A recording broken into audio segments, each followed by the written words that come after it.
हमारे बहुत सारे बच्चे प्रेशर में आ रहे हैं। प्रेशर किस चीज का है? अगर तुम्हारे दिल की बात लगे तुम्हें और लगे कि हाँ सर आपने तो छू लिया मन को, तो ये बात दूर दूर तक पहुंचा देना साथियों।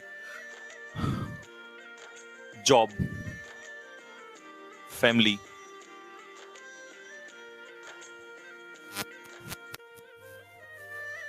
नेबर्स,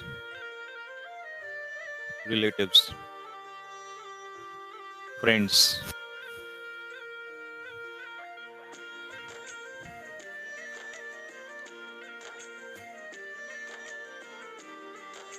इन सारी चीजों में हमारे होनहार फंस चुके हैं। मैं ये नहीं कहता कि नौकरी लेना गलत चीज है, अपना बेहतर करना गलत चीज है, अपना लक्ष्य पाना। अरे मैं तो वो था जो 24 घंटे मेहनत किया करता था। तुम्हारी तरह मैं भी पिसा था एक समय पे। हालातों ने मुझे भी बहुत मजबूर किया था। पता नहीं कैसे कैसे मैं निकला उन हालातों से। और प्रेशर जानते हो, ऐसा नहीं मेहनत सब करते हैं, लेकिन प्रेशर कहां से स्टार्ट होता है? सबसे पहला प्रेशर, जब एक बच्चा रोजाना पढ़ रहा होता है तो पढ़ने के बावजूद भी उसके दिमाग में क्या रहता है कि यार नौकरी लगेगी नहीं लगेगी, नौकरी लगेगी तो घर वालों को क्या बोलूंगा, क्या नहीं लगी तो क्या होगा। फैमिली, कभी मम्मी कुछ कहती है, कभी पापा कुछ कहते हैं, कभी बड़ा भाई कुछ कहता है, कभी छोटा भाई कुछ कहता है, कभी दादा कुछ कहते हैं, दादी कुछ कहते हैं, चाचा कुछ कहते हैं, चाची कुछ और कहती हैं। इसमें हम लोग, हमारी सोच जो है वो पिछते रह जाती है। उसके अलावा यार मेरी नौकरी ना लगी तो मेरे घर वालों को लोग क्या कहेंगे। एक 24 घंटे के दिन में एक बच्चे की जो दिन में 24 घंटे जो सोच में चल रहा होता है ना, ये सारी वो बातें चल रही होती हैं। यार मेरे मामा के, नाना के, पड़ोसी के, चाचा के, ताऊ के, ये सारा वो सारा उनकी रिलेटिव्स। यार कहीं ऐसा ना हो हमारी रिश्तेदारी में बेइज्जती हो जाए। फ्रेंड्स, यार मेरे दोस्त उसमें सेलेक्ट हो गया, मैं कब सेलेक्ट होऊंगा। यार मेरे दोस्त का इस बार सिलेक्शन हो गया, यार वो दोस्त वहां पर चला गया, वो इतने रुपए कमा रहा है, मैं कब करूंगा।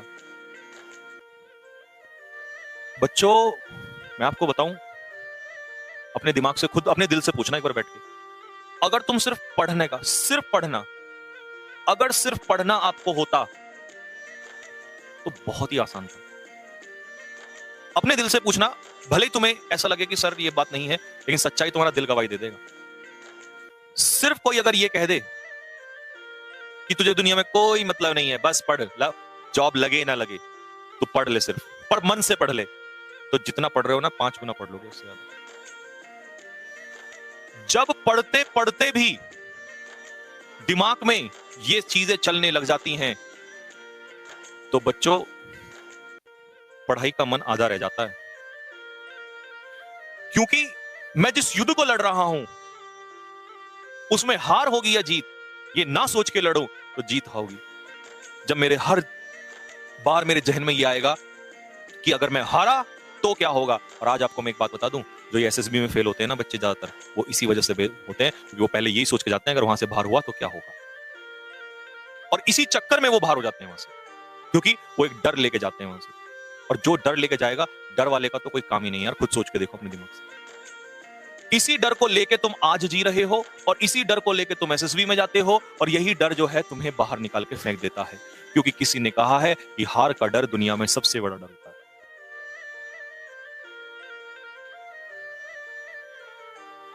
समस्या इस बात की नहीं है कि पढ़ना है यार, पढ़ना कौन नहीं चाहता बताओ, आप खुद सोचो। अगर सच्चाई बताओ ना, तुम एक आईएएस अधिकारी से भी ज्यादा पढ़ रहे हो। आईएएस वाला 6 घंटे 4 घंटे पढ़ता है, अपनी हिम्मत 4 घंटे तो तुम में मेरे साथ होने वाले हैं, और तुम सुबह से पढ़ रहे हो। और ऑफलाइन वालों को कहूं तो ये तो दिन भर पढ़ते रहते हैं। पता है फर्क क्या है? फर्क यह है कि हमारी मेहनत को, ये मेरे को याद कैसे आया, अभी एक बच्चे ने कहा सर आपको दर्द हो रहा होगा। तो खैर अब हम तो इतने मैच्योर हो गए हैं कि हमारी कोई मेहनत को पहचाने भी ना तो हमें कोई फर्क नहीं पड़ता, क्योंकि हमारा सोच का लेवल बहुत आगे जा चुका है। मेरे पैर में कितना दर्द हो रहा है, मैं कितना अंदर से टूट गया हूं, मेरी कमर में भी दर्द हो रहा है। मुझसे कोई घर पूछेगा नहीं पूछेगा, बच्चे बोलेंगे नहीं बोलेंगे, मेरा अप्रिसिएशन होगा नहीं होगा, मुझे उससे फर्क नहीं पड़ता, क्योंकि मैं बहुत आगे निकल आया हूं। लेकिन तुम्हारी मेहनत को पहचानने वाला नहीं है, समस्या ये है। मैं हर उस माँ बाप से, ये वीडियो दिखा देना प्लीज, मैं हर उस माँ बाप से हाथ जोड़ के एक रिक्वेस्ट करना चाहता हूं कि अपने बच्चों के पीछे पढ़ो। आप उनको 1000 बातें 1000 डंडों से पीटो, लेकिन इतना मजबूर मत कर देना कि वो यही सोचते हुए रह जाएं कि जिंदगी में करना क्या है। एक दौर हुआ करता था, और अपने माता पिता को जरूर दिखाना ये बात। और मैं, अगर वो देख रहे होंगे तो मैं आपसे माता पिता से क्वेश्चन पूछना चाहता हूं। हुआ करता था आपके, इन बच्चों का नहीं, मैं आपके टाइम की बात कर रहा हूं, या थोड़ा सा इनसे पहले, ये 2020 के आसपास के पैदाइश के बच्चे हैं। मैं 90 में जाना चाहता हूं, 90 के दशक में। 90 के दशक था जिस टाइम पे जिस टाइम पे जिस टाइम पे डंडा हाथ में रहता था, पिटाई इतनी होती थी जिसकी कोई लिमिट नहीं होती थी, लेकिन कोई बच्चा डिप्रेशन में नहीं होता था। आप पूछ के देखिए, अपने अपने मन से पूछ के देखिए, कोई बच्चा उस समय डिप्रेशन में। आज आप बच्चों के हाथ तक नहीं लगाते और बच्चा डिप्रेशन में आ जाता है। ये मैंने क्यों बोला? क्योंकि मैं जिस संस्थान में पढ़ाता हूं और मैं जिन लाखों बच्चों को पढ़ाता हूं, मैं दिन में फोन तो बहुत ही कम उठाता हूं, लेकिन मेरे फोन में, जब मेरे व्हाट्सएप में और जब मेरे मैसेज में हजारों मैसेज पड़े हुए होते हैं ना, और मैं वो मैसेज खोलता तक नहीं हूं इस वजह से, अगर मैंने वो मैसेज देख लिया तो मेरी रूह कांप उठती है। जब एक बच्चा चलते फिरते मुझे 2 सेकंड के लिए रोकता है ना क्लास में इधर उधर, और अपनी दास्तां बयां करता है, मेरे अंदर से सहम जाता हूं, सुनता नहीं उसकी बात। तो ये मेरा सवाल है उन माता पिता से। अब इस बात पे माता पिता कहेंगे कि अगर हम इन बच्चों को पढ़ने को ना कहें तो इनका भविष्य खराब हो जाएगा। देखिए, आप तो सिर्फ कह रहे हैं, मैं पढ़ा रहा हूं, और हमारे जैसे बहुत टीचर पढ़ा रहे हैं। और देखिए, आप तो शायद इस समय सो जाएंगे, मैं रात को खड़े हुए भी इन बच्चों को पढ़ा रहा हूं, दिन भर खड़े होकर आपके बच्चों को। मैं जिम्मेदारी ना होकर भी जिम्मेदारी ले रहा हूं। तो मैंने ऐसा तो नहीं कहा कि जॉब नहीं चाहिए, गोल नहीं चाहिए। जॉब चाहिए, गोल चाहिए, लेकिन जिंदगी से बढ़ के नहीं हो सकता। मैंने उस समय पर, जब मैं खुद तैयारी करता था, मुझे दिन और रात का नहीं पता होता था, और उसके बाद मेरी नौकरी भी लगी और मैंने वो नौकरियां छोड़ दी। तो क्या मैं आज जिंदगी में कुछ नहीं कर रहा? लेकिन मैं अपनी मेहनत में ईमानदार था। आपके बच्चे भी ईमानदार हैं। जो बच्चा निकम्मा है, जो नालायक है, आप उसको कहेंगे, उसकी सेहत पे फर्क नहीं पड़ेगा। आप उन बच्चों को इतना मजबूर मत करिए जो बच्चे पढ़ रहे होते हैं। पता है आपको मेरा सवाल किन किन लोगों से? उनसे है जो बच्चे पढ़ रहे होते हैं। डिप्रेशन में कभी आपने देखा वो लड़का कभी डिप्रेशन में जा ही नहीं सकता जो सोच ही नहीं रहा है। लेकिन डिप्रेशन में वो बच्चे जाते हैं जो पढ़ रहे होते हैं। एक दौर था जब मेरे माता पिता मुझे पढ़ने को कहते थे, मैं कभी डिप्रेशन में नहीं गया। मेरे को एक पल भर का भी फर्क नहीं पड़ता था। क्यों? सारी बातें यहां को निकाल देता था ऊपर। लेकिन जिस दिन मेरे दिमाग पे यहां चोट लगी और मैंने पढ़ना स्टार्ट किया, मेरी बातें यहां तक ऐसे चुभती थी वैसे। और जिंदगी और मौत में सिर्फ इतना सा फासला दिखाई देता था, इतना सा सिर्फ। और उस समय लगता था कि काश कोई मुझे आके ये संभाल ले, कोई कह दे कि यार चल ठीक है, तेरा नहीं हुआ, अगली बार मेहनत कर ले। मेहनत तो कर रहा था मैं भी, मेहनत आपके बच्चे भी कर रहे हैं। जब एक बच्चा फेल होता है ना, तो उसकी गलती नहीं होती, उसकी कहीं कमी रह गई होगी, लेकिन यार उसने कोई अपराध तो नहीं कर दिया ना। जब आज सैकड़ों लड़के मुझसे ये कहते हैं ना, मैसेज पे, कॉल पे, अभी मैं नाम नहीं बताऊंगा, नहीं तो वो बच्चा भी अगर देख रहा होगा, अभी मुझसे 2-3 दिन पहले बच्चे ने कहा कि सर मुझे समझ नहीं आ रहा मैं क्या करूं। मैंने कहा भाई क्या हो गया? सर मैं बहुत ज्यादा पढ़ रहा हूं, और मैं पढ़ते पढ़ते मेरे सर में इतना दर्द हो जाता है कि मैं करूं क्या, मेरे को कुछ नहीं समझ में आ रहा। और वो इतना होनहार लड़का, क्लास में इतना अच्छा बच्चा, और वो मुझसे आके ये बात कहता है। नॉर्मल कोई होता तो मैं निकाल देता दिमाग से। मैं उसकी बात को सुना, मैंने सोचा ये है क्या, कहना क्या चाह रहा है।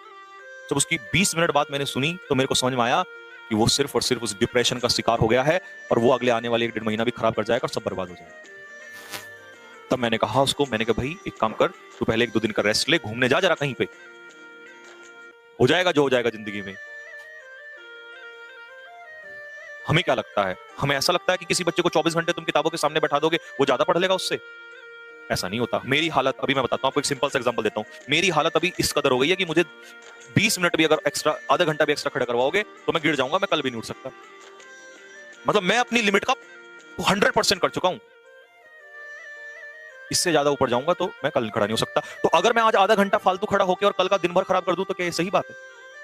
वही मैं बच्चों से पूछना चाहता हूं कि तुम डिप्रेशन का शिकार होकर ये सोच के कि मैं और पढ़ लूं और डिप्रेशन में पागल हो जाओ, और तुम 4 दिन बीमार हो जाओ और 4 दिन ना पढ़ो, और तुम पेपर के नजदीक आके इतने टेंशन में आ जाओ, समझ नहीं आ रहा सर क्या करें। अरे तुम बच्चे हो, तुम्हें कोई समझाने वाला नहीं है यार। रोजाना पढ़ो, रोजाना। और ये सब सोच के मत पढ़ो। और एक बात और बता दूं मैं, आज 1000 लोग ना जब ये कहते हैं कि मैं इतनी छोटी सी उम्र में कैसे ऐसे आगे आया, जब मैंने ये सोचना छोड़ दिया ना कि दुनिया क्या कह रही है, तभी मैं आगे निकलता चला गया। जब तक मैं ये सोचता था ना कि मेरे ऐसा करने से, मेरा ऐसे बोलने से, आप देखते हैं मैं कुछ भी बोल देता हूं। मैं यहां पे भी बोल देता हूं मैं जूता मारूंगा, क्योंकि मेरे को सोचना नहीं है। मैं क्यों सोचूं, किसके बारे में क्या सोचूं बताओ। मुझे लग रहा है मेरा स्टूडेंट गलती कर रहा है, मैं बोल दूंगा उसको, मैं पीटूंगा भी यहां पर। दुनिया के बारे में जब बहुत कुछ सोचना शुरू कर दोगे तो आगे नहीं बढ़ते, क्योंकि ये दिमाग जो है ना, ये एक ही तरीके से काम कर सकता है। और वही मेरी आपसे रिक्वेस्ट है, कि सभी माँ बाप से हाथ जोड़ के रिक्वेस्ट है कि अपने बच्चों को मेहनत करवाइए, गधा मत बनाइए, नहीं तो वो दौड़ नहीं पाएगा। फैसला आपके हाथ में है कि रेस में दौड़ाना है या खच्चर बनाना है। और आज आपके बच्चे खच्चर बन चुके हैं, दौड़ने लायक नहीं रह गए हैं। इतना बोझ मत दीजिए। पढ़ाने के लिए हमारे जैसे टीचर 2-4 और हो जाएंगे, बच्चे पढ़ने लग जाएंगे। और हैं अच्छे टीचर हैं, पढ़ाने के लिए मेहनत की कमी नहीं है। एग्जाम्पल मेरे पास बहुत है, लेकिन अभी उस एज में हूं, मैं खोल नहीं सकता। दिक्कत ये है, धीरे धीरे उम्र मेरी आगे बढ़ेगी, जब रिटायरमेंट की तरफ आऊंगा तो मैं खोलूंगा ये चीजें भी। बहुत जिंदगी में एक्सपीरियंस लिया है मैंने, अभी खोल नहीं सकता, क्योंकि अभी कुछ शब्दों की भी लगाम होती है, उम्र का भी कुछ थोड़ा सा देखना पड़ता है। और मेरी बात पे शायद बहुत सारे लोगों के अजीब कमेंट आएंगे, लेकिन इन्हें वही समझ सकता है जो कभी उस दौर से गुजरा हो, जिसके हाथों में लाखों करोड़ों रुपए आए हों। उसको मुंह खोलने की जरूरत नहीं है, और प्लीज खोलना भी मत, नहीं तो बिखर जाऊंगा मैं, बहुत कुछ बोलूंगा फिर। ये मैं उनके बारे में बोल रहा हूं, उन बच्चों के बारे में बोल रहा हूं जिन्होंने जमीन से जुड़ के संघर्ष किया है। क्योंकि ये बातें मजाक और मौज मस्ती लगेगी उन लोगों को जिन्होंने मेहनत की नहीं कमा के खाई है। मेहनत की जिस दिन कमा के खाना शुरू कर दोगे, उस दिन उनको ये बात सच्चाई नजर आएगी, और सच्चाई इसी में है। सच भी यही है कि जब फैमिली के लिए त्याग करके इंसान दिन रात मेहनत करता है ना, उसका दर्द हर किसी को समझ में नहीं आता। हाथ जोड़ के, फिर से हाथ जोड़ के एक बार रिक्वेस्ट है, पेरेंट्स प्लीज अपने बच्चों को मोटिवेट कीजिए, पीछे खड़े हो जाइए उनके, और उनको बोलिए कि तू कर मेहनत यार, जो होगा वो देखा जाएगा, बस। और बच्चों, आपसे मेरी यही रिक्वेस्ट है, देखो तुम जिंदगी में क्या करोगे ये तुम्हारे हाथ में नहीं है, मेरे हाथ में नहीं है, लेकिन उस चीज का शिकार मत हो जाना जो आपको बहुत पीछे ले जाए। और कहते हैं दूसरों के घर में आग लगे, उसी से सीख लो। मेरे में आग लगी हुई है, मेरे से सीख लो। मैं आपको सच बताऊं, मैं इसीलिए नहीं, मेरा सिलेक्शन उस समय इसीलिए नहीं हो पाया था, क्योंकि इतना बोझ दिमाग पे चला गया था कि जब एसएसबी में जाके खड़ा होता था तो बाहर मैं शेर की तरह रहता था, अंदर जाते ही दिमाग, क्योंकि देखिए वही तो चीज है, आज आपको समझाने वाला नहीं है, उसमें मेरे को समझाने वाला नहीं था। आज फिर भी मैं तुम्हारी बात समझ रहा हूं, समझा रहा हूं। हमारे टाइम पे कोई समझाने वाला नहीं हुआ करता था, हमारे टाइम पे कोई नहीं समझाता था, हम खुद अपने आप लड़ा करते थे। और जब पीछे से बैकअप होता है ना, जब जोश होता है, पीछे से बैकअप होता है, इंसान खुद जाके लड़ता है। तो उस बोझ में मत गिर जाना, तुम पढ़ो और ईमानदारी से पढ़ो, और इतना पढ़ डालो कि टाइम को भी लगे कि यार इस बंदे ने मेहनत की, इसको मिलना चाहिए। बट प्रेशर मत लेना यार, प्रेशर लोगे तो कोई फायदा नहीं है। और लास्ट में की बात बोलूंगा जाने से पहले, कि मैं आपका कमांडर, आपके साथ खड़ा हुआ हूं, बस मैं आपकी उस बात पे ध्यान देना चाह रहा हूं जहां दुनिया ध्यान नहीं दे रही है। प्रेशर में मत आना, महीना 1 या 1.5 बचा हुआ है, और इस 1-1.5 महीने में अगर तुमने जम के मेहनत कर दी, लेकिन इस प्रेशर को निकाल के फेंक दिया, सिलेक्शन तुम्हारा होगा, तुम्हें कोई नहीं रोक सकता। बस आज के लिए यहीं रखता हूं। तो कैसी रही क्लास, आप मुझे कमेंट में जरूर लिख के बताइए, और ये वीडियो जो